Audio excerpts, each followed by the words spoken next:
நிறைய பேருக்கு பார்த்தீங்கன்னா கேலிஸ்தெனிக்ஸ் ஸ்டார்ட் பண்ணணும். ஆனா எங்கேருந்து ஸ்டார்ட் பண்ணணும்னு தெரியாம இருப்பாங்க. ஸோ அதனால பார்த்தீங்கன்னா, நான் ஒரு சீரிஸ் ஸ்டார்ட் பண்ணலான்னு இருக்கேன். இது என்ன சீரிஸ்ன்னு பார்த்தீங்கன்னா, நீங்க கம்ப்ளீட் பிகினரா இருந்தாலும் சரி, இல்ல ஓரளவுக்கு பிகினரா இருந்தாலும் சரி, இன்டர்மீடியேட் லெவல், அட்வான்ஸ் லெவல் நீங்க எந்த லெவல்ல இருந்தாலுமே சரி, இந்த சீரிஸ் உங்களுக்கு யூஸ்ஃபுல்லாவே இருக்கும்.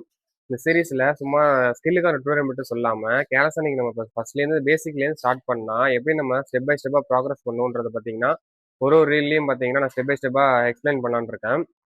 ஸோ இந்த வீடியோவில் என்னன்னு பார்த்தீங்கன்னா, நீங்கள் கம்ப்ளீட் பிகினராக இருந்தீங்கன்னா, கேலிஸ்தெனிக்ஸ் ஸ்டார்ட் பண்ணணும்னு நினைக்கிறீங்க அப்படின்னா, நீங்க ஃபர்ஸ்ட் எதை கோலா செட் பண்ணணும்னு பார்த்தீங்கன்னா, உங்க ஸ்ட்ரென்த்தை இம்ப்ரூவ் பண்றது தான். ஸ்ட்ரென்த்தை இம்ப்ரூவ் பண்றதுனா எப்படி? Push-up, pull-ups, tips. ஸோ இது மூலியமா நம்ம ஸ்ட்ரென்த்தை இம்ப்ரூவ் பண்ணலாம்.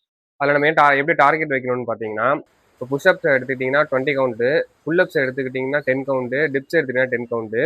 ஒன்ஸ் உங்களால் இதெல்லாம் பண்ண முடிஞ்சிச்சுன்னா நெக்ஸ்ட் லெவலுக்கு நீங்கள் மூவ் பண்ணலாம். ஸோ நெக்ஸ்ட் லெவல் என்னன்றதை பார்த்தீங்கன்னா நான் பார்ட் 2ல சொல்கிறேன். புஷ்அப் புல்லப்ஸ் எடுக்க தெரியாமல் நிறைய பேர் இருப்பீங்க. ஸோ அப்படி இருந்தீங்கன்னா கமெண்ட்ல புஷ்அப் புல்லப்ஸ் எனக்கு எடுக்க வராது, அதுக்கான டுட்டோரியல் போடுங்கன்னு கமெண்ட் பண்ணுங்க. நெக்ஸ்ட் வீடியோவில் பார்த்தீங்கன்னா நான் எப்படி புஷ்அப் புல்லப்ஸ் எடுக்கிற டுட்டோரியல் வீடியோ போடுறேன். ஸோ கம்ப்ளீட் பிகினராக இருந்து இப்போ நான் சொன்ன லெவலில் நீங்கள் ரீச் பண்ணிட்டீங்கன்னா நெக்ஸ்ட் எந்த லெவலுக்கு மூவ் பண்ணலாம் நான் பார்ட் 2 வீடியோவில் சொல்கிறேன்.